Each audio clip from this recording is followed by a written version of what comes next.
हनुमान जी ने हाथ जोड़े और माता जी से कहा, तुम सब मुझको सेवा करने से क्यों मना करते हो? तुम अप्रसन्न हो गए हो अथवा मुझसे कोई भूल हो गई हो? मुझे सेवा क्यों नहीं करने देते? श्री सीता जी ने कहा, भाई, यह तो कल तीनों भाइयों ने निश्चय किया और प्रभु ने उसको सेवा दी है। हनुमान जी ने कहा, माता जी, मेरे लिए कोई सेवा रखी है या नहीं? श्री सीता जी ने कहा, तुम्हारे लिए कोई सेवा नहीं रखी है। आज पर्यंत तुमने बहुत सेवा की है, अब तुम्हारे लिए कोई सेवा नहीं। अमुक सेवा लक्ष्मण जी की है और यह भरत जी की है, यह सेवा शत्रुघ्न जी की है, यह सेवा मैंने अपने लिए रखी है। श्री सीता जी ने समस्त काम बतला दिया। हनुमान जी के लिए कोई सेवा बाकी ही रही नहीं। हनुमान जी व्याकुल हुए, वंदन करते बोले, माँ, मेरे राम जी की जिस समय जम्हाई आए उस समय चुटकी बजाने की सेवा किसकी है? श्री सीता माँ ने कहा, भाई, तुम्हारे लिए कोई सेवा रही नहीं, यह सेवा तुम्हें करनी हो तो करना। प्रभु को जम्हाई आए तो चुटकी बजाना, जम्हाई आए उस समय चुटकी बजाना, यह सनातन धर्म की एक मर्यादा है। जम्हाई आए अर्थात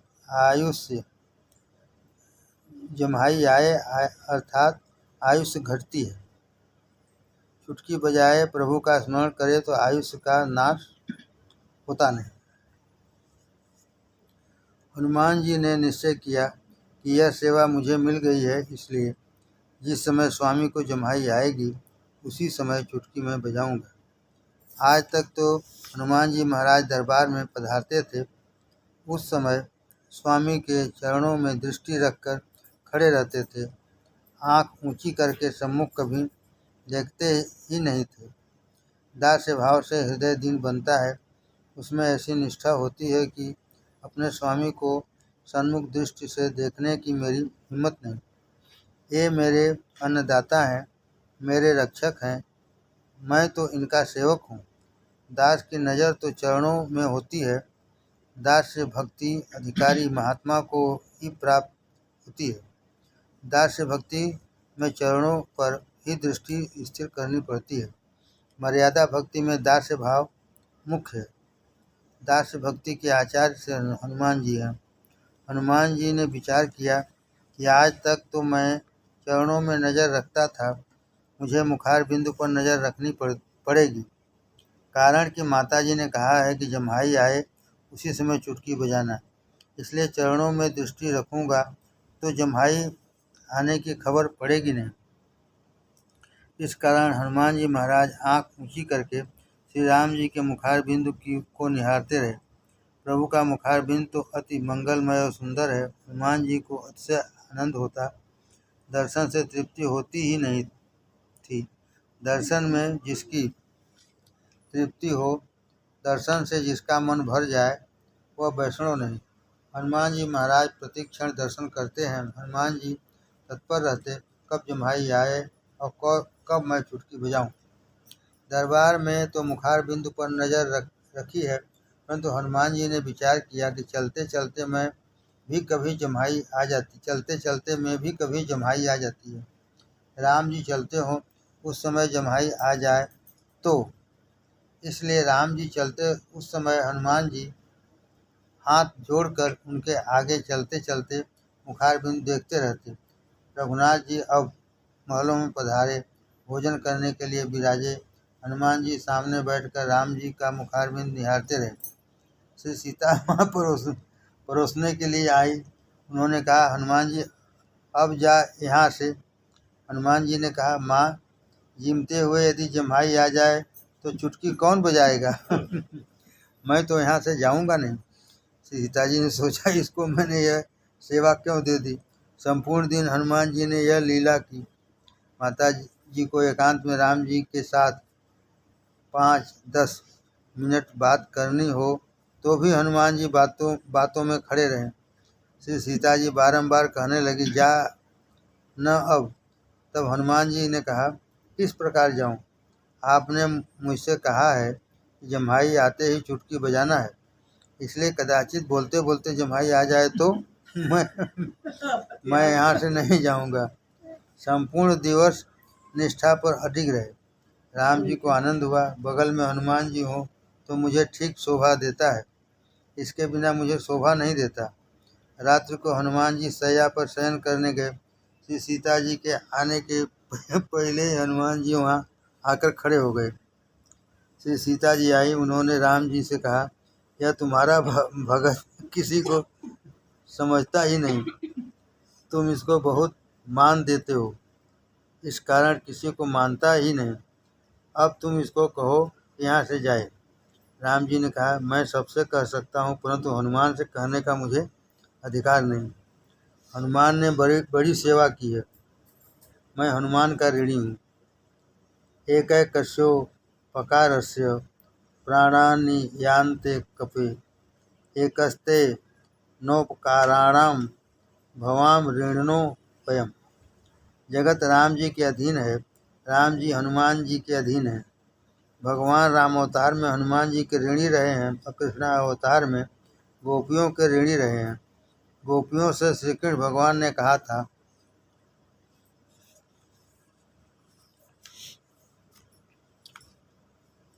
न पार ए अहम निर्वद्य संयुजाम स्वसाधुं कृत्यं विबुधा युषापि वह, या मामजन दुर्जरः गेय श्रृंखला संवृक्षये तद वह प्रतियातु साधुना।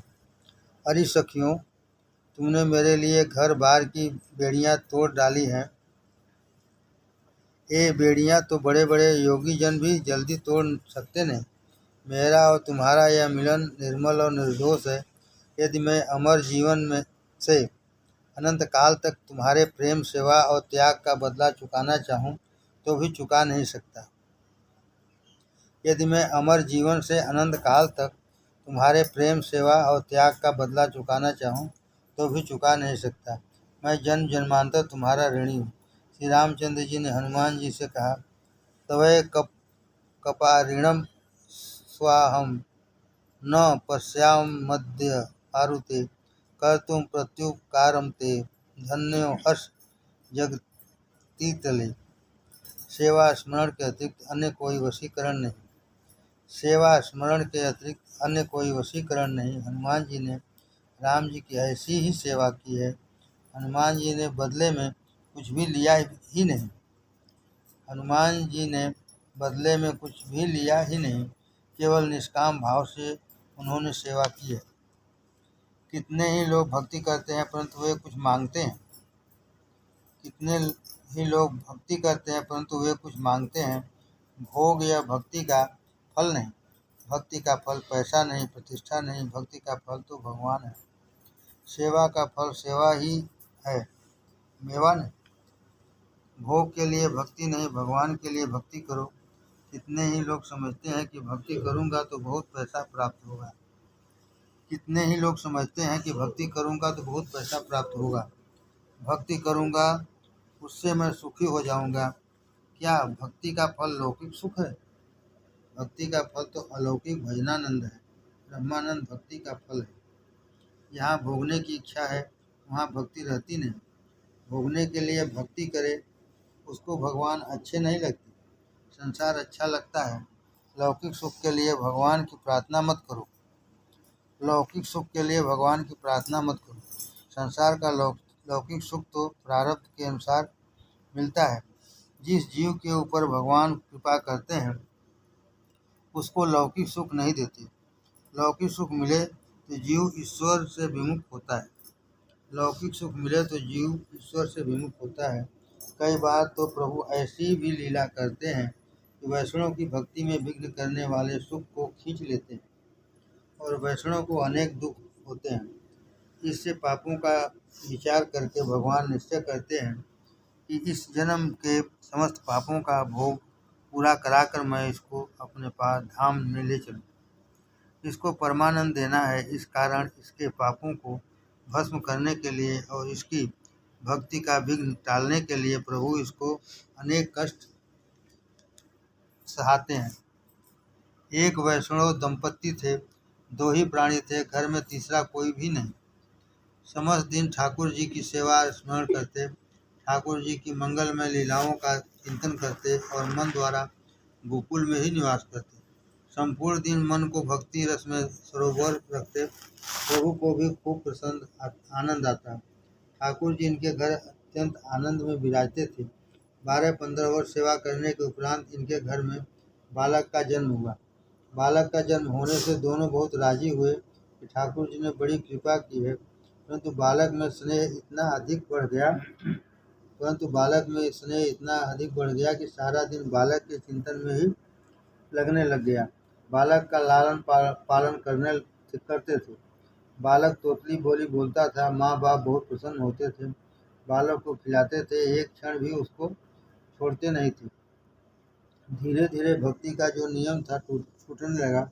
अनेक बार अंदर से आवाज आती कि इस बालक के जन्म लेने के उपरांत पहले जैसी भक्ति नहीं हो पा रही है, यह ठीक नहीं है। परंतु पीछे हुए मन को समझाते कि इस बालक में भी भगवान ही तो हैं, इसकी सेवा भी भगवान की सेवा है। मनुष्य के मन में अनेक प्रकार की वासनाएं भरी हुई हैं। मन ऐसा ही प्रयत्न करता है जिसमें जीव ईश्वर से विमुख रहे। मन खोटी सलाह देता है। बालक में भी भगवान है, बालक में भगवत भाव रखना ही यह ठीक है, खोटा नहीं। परंतु बालक की सेवा से भगवान बिल्कुल भुला दिए जाएं, भक्ति को भूल जाए और मन निरंतर बालक में पिरोया हुआ रहे, वह भगवान को किस प्रकार सुहाएगा। प्रभु ने विचार किया, इस प्रकार तो यह इसका पतन हो जाएगा। मुझे इनको अब पुत्र का सुख अधिक नहीं देना है, मुझे अपना वास्तविक आनंद देना है। संसार का समस्त सुख संयोग पर्यंत ही है, वियोग में दुख है। प्रभु ने ऐसी लीला की कि उस बालक को उठा लिया। पहले तो माता पिता को दुख हुआ, परंतु पीछे भगवत कृपा से उनका भगवत भाव दृढ़ हुआ कि प्रभु ने जो कुछ किया वह ठीक ही किया है। आज तक बहुत से छोकरों को मैंने गोद में लाया है, वे सब पुत्र कहाँ गए। इस जीव ने अनेक जन्मों में अनेक संबंध की, सब संबंधी कहाँ गए। मेरा संबंध तो ईश्वर के साथ ही सच्चा है। प्रभु ने इसको अलौकिक आनंद का दान दिया, नित्य लीला सेवा में इसको बुला लिया। सुख में विघ्न आए, समझना कि प्रभु मुझे अलौकिक सुख का दान देने वाले हैं। सुख में विघ्न आए तो समझना कि प्रभु मुझे अलौकिक सुख का दान देने वाले हैं, इसी कारण विघ्न आया है। प्रभु का सेवा स्मरण लौकिक सुख के लिए करना नहीं, ईश्वर से कुछ मांगना नहीं। मांगना तो व्यापार जैसा गिना जाता है। प्रभु की सेवा करे और बदले में लौकिक स्वार्थ मांगे, यह तो एक प्रकार का व्यापार है। लौकिक स्वार्थ के लिए भक्ति करे, वह भक्ति नहीं, बड़ी बुद्धि है। बनिया वह जो थोड़ा देकर अधिक की अपेक्षा रखता है। अपने लिए ठाकुर जी को कोई परिश्रम न दो, मेरा कोई काम करने ठाकुर जी आवें, ऐसा विचार जो करे वह वैष्णव किस प्रकार कहा जा सकता है। वैष्णव तो विचार करता है कि मेरा काम आप करो, यह भगवान से किस प्रकार कहा जा सकता है। अपने लिए प्रभु को परिश्रम क्यों हो, मैं तो प्रभु का दास हूँ। काम के लिए राम नहीं, वरन राम के लिए ही काम है। प्रभु किसी को सुख भी देते नहीं और दुख भी देते नहीं। प्रभु किसी को सुख भी देते नहीं और दुख भी देते नहीं। मनुष्य के खोटे खरे कर्म ही मनुष्य के सुख दुख के कारण रूप होते हैं। फिर भी अज्ञानी जीव सुख प्राप्त होने की और अथवा दुख से मुक्त होने की लालसा से ही प्रभु के पास जाता है। ऐसी स्वार्थ वृत्ति से प्रभु बहुत अप्रसन्न होते हैं। प्रभु के पास सुख प्राप्त करने नहीं, अपितु प्रभु को प्राप्त करने के लिए जाना चाहिए। सच्चा भक्त प्रभु से कुछ मांगता नहीं, अपना सर्वस्व प्रभु को अर्पण करता है, उससे भगवान ऋणी बन जाते हैं। श्री रामचंद्र जी विचारते हैं कि हनुमान जी ने मुझे ऋणी बनाया है, इनके एक एक उपकार के प्रति एक एक प्राण दूं तो भी इनका ऋण चुक सके, ऐसा संभव नहीं। प्राण 5 हैं, परंतु हनुमान जी के उपकार अनंत है। मैं सबको कह सकता हूँ, पर इनको कुछ भी कह सकता नहीं। श्री सीता जी ने हनुमान जी से कहा, हनुमान, बहुत हो गया, अब तू यहाँ से चला जा। हनुमान जी ने कहा, माता जी, मैं किस प्रकार जाऊँ? रात्र में निद्रा में यदि किसी समय जम्हाई आ गई तो मुझे तो पूरी रात्रि यहीं पर रहना है।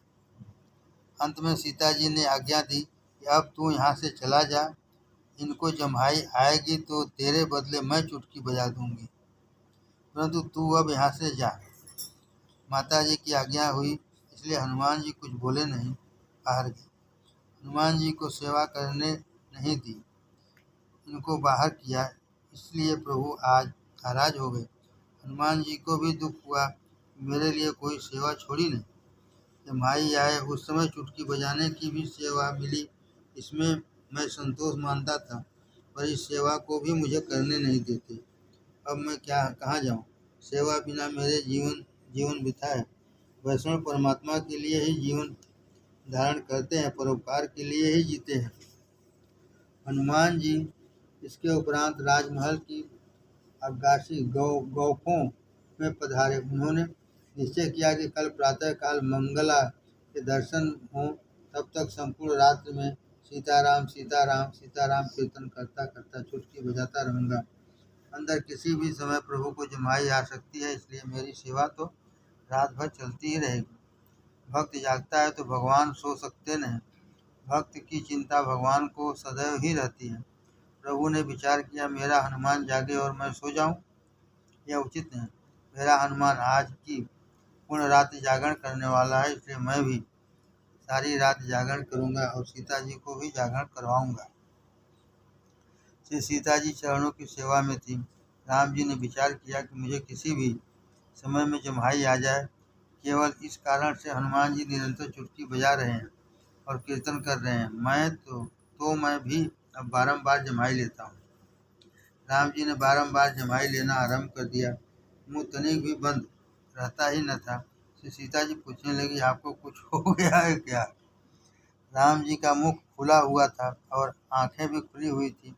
हनुमान जी कीर्तन कर रहे थे, उसे राम जी सुन रहे थे। सीताराम सीताराम सीताराम जय सीताराम, सीताराम सीताराम सीताराम जय सीताराम। श्री सीताराम जी का कीर्तन करते करते अति आनंद में हनुमान जी नाच रहे थे। कीर्तन करते करते हनुमान जी श्री सीताराम जी के दर्शन कर रहे थे। अत्यंत आनंद में जीव नाचता है। कुछ लोगों के लक्ष्मी हाथ में आती है तो नाचने लगते हैं, तो लक्ष्मी पति जिसके हाथ में आ जाए वह अति आनंद में राम जी का कीर्तन करते करते तेज तेज नाचने लगे। हनुमान जी का कीर्तन सुनकर राम जी को आनंद हो रहा था। वैष्णव प्रेम से कीर्तन करें, उसको परमात्मा निश्चय ही सुनते हैं। श्री सीता जी राम जी से बारंबार पूछती थी, आपको कुछ परिश्रम हुआ है क्या? आपको क्या हो गया है? राम जी एक भी अक्षर बोलते न थे। श्री सीता जी घबरा गई। उन्होंने दौड़ते हुए जाकर कौशल्या माँ से कहा, उनका कोई श्वास चढ़ गया मालूम होता है, इससे बोलते ही नहीं है, मुख बंद ही नहीं हो रहा है। कौशल्या माँ दौड़ती हुई आई। उन्होंने राम जी के मस्तक पर हाथ फेरा, कहा, बेटा तुझे में क्या हो गया है? बड़ों का ऐसा स्वभाव होता है कि इनको कुछ खोटा लगे अथवा दुख हो जाए तो वे सहन कर लेते हैं, परंतु बोलते नहीं। प्रभु कुछ भी बोलते ही नहीं थे। उनको शांति से निद्रा भी नहीं आ रही थी। कौशल्या माँ को भ्रम हो गया कि किसी राक्षस की नज़र न लग गई हो। मध्यरात्रि के समय सेवक दौड़ते हुए वशिष्ठ जी के आश्रम में गए। वशिष्ठ जी से कहा, रामचंद्र जी महाराज को निद्रा नहीं आ रही है और श्वास चढ़ा हुआ है। वशिष्ठ जी दौड़ते हुए आए। श्री रामचंद्र जी से पूछने लगे, क्या हो गया है? राम जी तो जम्हाई ले रहे थे, मुख बंद होता ही न था। बोले, किस प्रकार? परमात्मा के लाडले भक्त को कोई अकारण त्रास दे, वह प्रभु को सुहाता नहीं। भगवान विचार करते हैं कि यह भोला है, इसका हृदय शुद्ध है, यह मेरे लिए जीता है। अपने किसी भक्त का अपमान हो प्रभु को बहुत दुख होता है। भक्ति के कारण भगवान दुखी हो जाते हैं। आज स्वामी की आंखें बंद नहीं हो रही थी, मुख बंद नहीं हो रहा था। स्वामी को तनिक भी निद्रा नहीं आ पाती थी। वशिष्ठ ने विचार किया कि आज किसी भक्त का अपराध हो गया है, मालूम होता है। उन्होंने सीता जी से पूछा, आज कुछ गड़बड़ तो नहीं? श्री सीता जी ने कहा, महाराज, अन्य तो कोई गड़बड़ नहीं हुई, परंतु ये तीनों भाई कल एकत्रित हुए और इन्होंने जैसा निश्चय किया उसी प्रकार समस्त सेवा आपस में बंटवारा कर लिया। हनुमान जी के लिए कोई सेवा छोड़ी नहीं, इसलिए प्रातः काल से ही नाराज हो गए हैं। आज प्रेम से भोजन भी नहीं किया, उदास हो गए हैं। वशिष्ठ जी ने पूछा, हनुमान कहाँ है? श्री सीता जी ने कहा, वह आया था, उससे मैंने कहा, प्रभु को जब जम्हाई आए तो तू चुटकी बजाने की सेवा करना, इस समय तू यहाँ से जा। वशिष्ठ जी नेत्र मूंद कर हनुमान जी का ध्यान करने लगे। ध्यान में वशिष्ठ जी को दर्शन हुआ कि राजमहल के बरामदे में सीताराम सीताराम सीताराम इस प्रकार कीर्तन करते हुए हनुमान जी आनंद में नाच रहे हैं। वैष्णव को ध्यान में दर्शन में जितना आनंद होता है उतना ही आनंद कीर्तन में भी होता है। कीर्तन करते हुए हृदय पिघले, आंखें भीनी हो और जगत विस्मृति होती है। वशिष्ठ जी दौड़ते हुए बरामदे में गए और हनुमान जी को साष्टांग वंदन किया। परम सुत हनुमान की जय। हनुमान जी का जय जयकार किया। फिर वशिष्ठ जी ने हनुमान जी से कहा, महाराज, आप चुटकी न बजाओ। आप चुटकी बजाते हो उस समय प्रभु की आंखें बंद नहीं होती, मुख बंद नहीं होता। उनको बहुत जम्हाई आ रही है, वे तुम्हारे अधीन हो गए हैं। तुम कौन हो? हनुमान जी ने कहा, देह बुद्ध्या तु दासो अहम, जीव बुद्ध्या त्वदंशकः, आत्मबुद्ध्या त्वमेवाहम इति में निश्चिता मति। देह बुद्धि से तो मैं सीताराम जी का दासानुदास हूँ, जीव बुद्धि से मैं राम जी का अंश हूँ। मेरे भगवान अति उदार हैं, इसलिए कृपा करके मुझे अपनाया है। आत्मदृष्टि से विचार करने पर राम जी इससे मैं पृथक नहीं, मेरे में और श्री राम में भेद नहीं। अतिशय भक्ति बढ़ती है तो भक्त और भगवान एक हो जाते हैं। भक्ति भेद का विनाश कर देती है। हनुमान जी और रामचंद्र जी एक ही हैं। शिव जी महाराज माता पार्वती को यह राम कथा श्रवण कराते हैं। राम जी के गुण अनंत हैं। राम जी की कथा का पारावार नहीं है। रामचरित का एक एक अक्षर वक्ता श्रोता के पापों को भस्म करने वाला है। श्री राम कथा का वर्णन कौन कर सकता है? जीव अल्प बुद्धि है, परमात्मा के गुण अनंत हैं। यथामति संक्षेप में श्री राम कथा श्रवण कराई है। इस कथा में जो किसी दिव्य तत्वों का समावेश हुआ है वह सदगुरुदेव का प्रसाद है। कथा कहने में अनेक त्रुटि हुई है। आप सब श्री सीताराम जी के ही स्वरूप हो। एक श्री राम ही अनेक रूपों में विराजे हुए हो। एक श्री राम ही सब में रमण करते हैं। आप सबके चरणों में बार बार प्रणाम करता हूँ। महापुरुष किसी भी दिन सत्कर्मों की समाप्ति नहीं करते। जिस क्षण इस शरीर की समाप्ति हो उस क्षण भले ही सत्कर्म की समाप्ति हो जाए। सत्कर्म जीवन के अंतिम श्वास तक करते रहना है। जीवन के अंतिम श्वास तक प्रेम से श्री राम जी की सेवा करो, श्री राम नाम का जप करो, परोपकार में शरीर को घिसाओ। परमात्मा की कृपा से अपना यह ज्ञान यज्ञ आज परिपूर्ण होता है। ज्ञान यज्ञ में वक्ता पाप करता है, श्रोता भी पाप करता है, इसलिए ज्ञान यज्ञ परिपूर्ण सफल नहीं होता। एक आज्ञा की गई है, ज्ञान यज्ञ में जो पाप हुआ हो उसका विनाश करने के लिए वक्ता श्रोता प्रायश्चित करें। प्रायश्चित दूसरा कोई नहीं करना, अपने इष्ट देव का प्रेम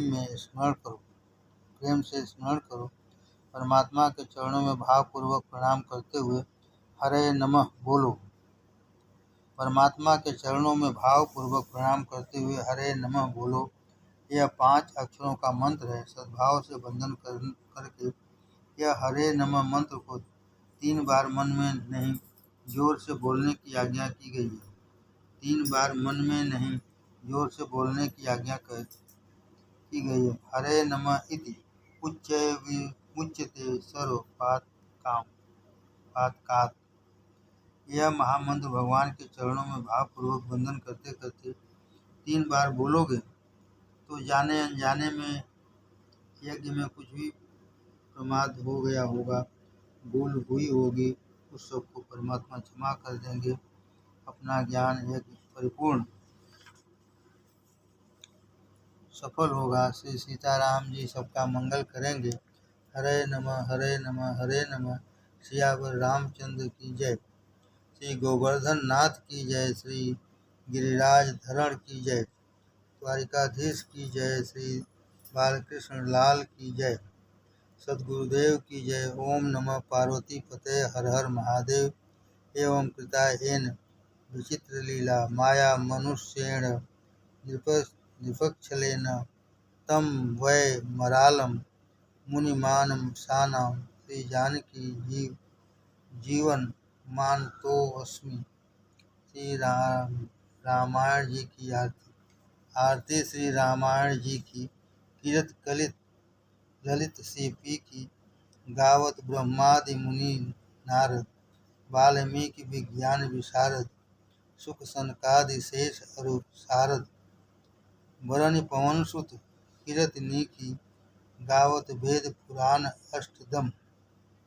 अष्टदश गावत वेद पुराण अष्टदश 6 शास्त्र सब ग्रंथन को रस मुनि जन धन संतन को सर्वस सार अंश सम्मत सबही की गावत संतत शंभु भवानी अरु घट संभव मुनि विज्ञानी व्यास आदि कविवर्ज बखानी काग भुसुंडी गरुड़ के ही की कलिमल हरण विषय रस फीकी सुभग श्रृंगार मुक्त जुगती की दलन रोग भाव मुरि अमी की तात मात सब विध तुलसी की। समाप्त।